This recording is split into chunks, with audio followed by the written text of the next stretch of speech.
انسانی زندگی میں خواہشات جو ہیں وہ بہت اہم کردار ادا کرتی ہیں، اور یہی نامکمل خواہشات ہماری زندگی میں دکھ، غم اور رنج کا باعث بھی بنتی ہیں۔ اگر خواہشات کو انسانی زندگی کا محرک کہا جائے تو یہ غلط نہ ہوگا، کیونکہ ایک مقام سے دوسرے مقام تک پہنچنے، ایک منزل سے دوسری منزل تک کا سفر اور ایک شکل سے دوسری شکل میں داخل ہونے کا نام ہی خواہش ہے۔ یہ خواہش یا جو ضرورت ہوتی ہے، یہ ارادی یا غیر ارادی دونوں طرح سے ہم اسے جو ہے وہ کہہ سکتے ہیں، کیونکہ اگر دیکھا جائے تو قدرت کا نیگیٹو فیڈ بیک میکانزم بھی خواہش کی ہی ایک تکمیل ہے۔ جسم کے ایک حصے میں کسی چیز کی کمی پیدا ہوتی ہے تو اس کی ضرورت یا خواہش محسوس ہوتی ہے، تو ایک میکانزم کے تحت وہ کمی جو ہے وہ پوری کی جاتی ہے۔ اس سے ایک بات تو واضح یہ ہوتی ہے کہ خواہش کرنا یا خواہش رکھنا یا بذات خود خواہش جو ہے وہ کوئی بری چیز نہیں ہے۔ وہ اس لیے بری چیز نہیں ہے کیونکہ یہ ہماری زندگی کے پہیے کو گھمانے میں ایک اہم کردار ادا کرتی ہے۔ اگر ہم خواہشات کو ذہن سے، زندگی سے نکال دیں تو ہماری زندگیوں میں ترقی کا عمل رک جاتا ہے۔ ہمیں اسکول سے کالج تک پہنچانے، کالج سے یونیورسٹی اور یونیورسٹی سے کسی کاروبار یا کسی نوکری تک پہنچانے میں خواہشات ہی اسٹیپ بائی اسٹیپ جو ہیں وہ ہمیں لے کر چل رہی ہوتی ہیں۔ لیکن ان خواہش کے ساتھ ایک مسئلہ یہ ہے کہ ایک خواہش جو ہی تکمیل کے مرحلے میں داخل ہوتی ہے تو یہ اپنی اہمیت کھو دیتی ہے، اور فوراً ہی اسی مقام پر یہ نئی خواہش کو جنم دے دیتی ہے، اور یہی وہ مقام ہے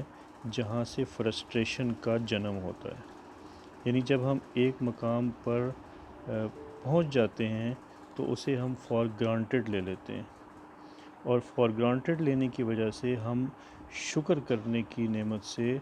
محروم رہتے ہیں اور سینس آف اچیومنٹ کو مس کر دیتے ہیں، اور اس طرح جو ہی وہ نئی خواہش وہاں پہ جنم لیتی ہے تو فیئر آف نان اچیومنٹ جو ہے وہ ہمارے اندر ابھر کے سامنے آ جاتا ہے، اور یہ ایک اچیومنٹ کو مس کرنا اور فیئر آف نان اچیومنٹ جو ہے یہ ہمارے اندر ایک مسلسل احساس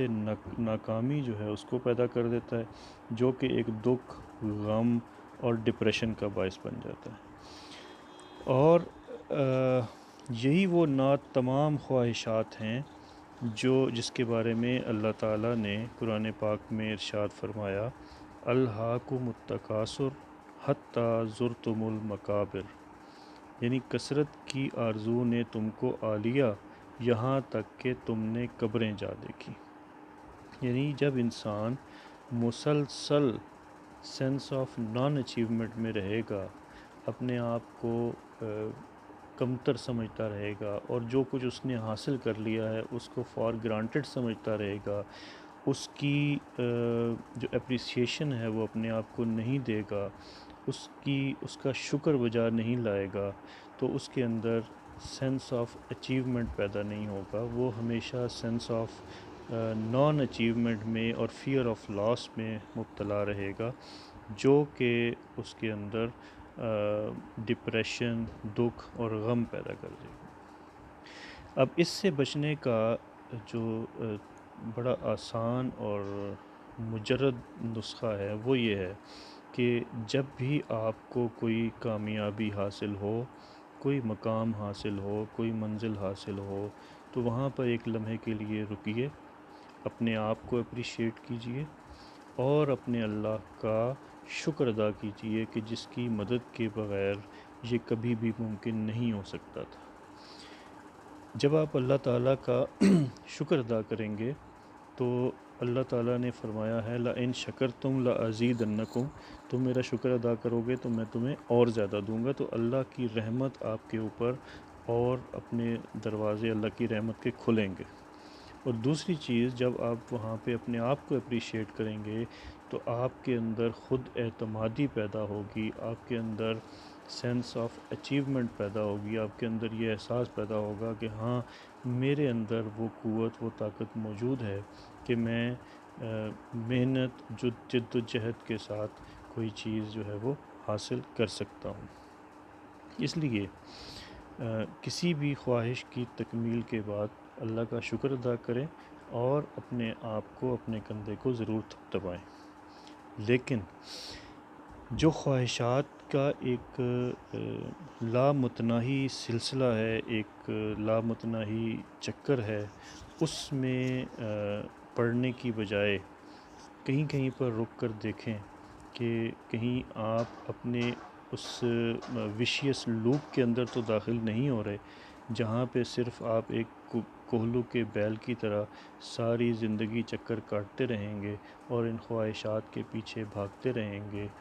اور آپ کو جو ہے وہ کچھ حاصل نہیں ہو سکے گا۔ تو کہیں پہ رکیے، رک کے اپنے آپ کو یہ دیکھیے کہ ہاں اب میرا جو سرکل ہے وہ مکمل ہو چکا ہے، اب مجھے اپنا جو ڈیسٹینیشن ہے، منزل ہے، وہ طے کرنا ہے، اور اب مجھے اپنے خالق کا شکر ادا کرنا ہے، اور اب مجھے اپنے اللہ کے حضور جو ہے وہ سر جھکانا ہے تاکہ میں اس کا شکر ادا کر سکوں اور اپنے اندر سکون اور طمانینت جو ہے وہ پیدا کر سکوں۔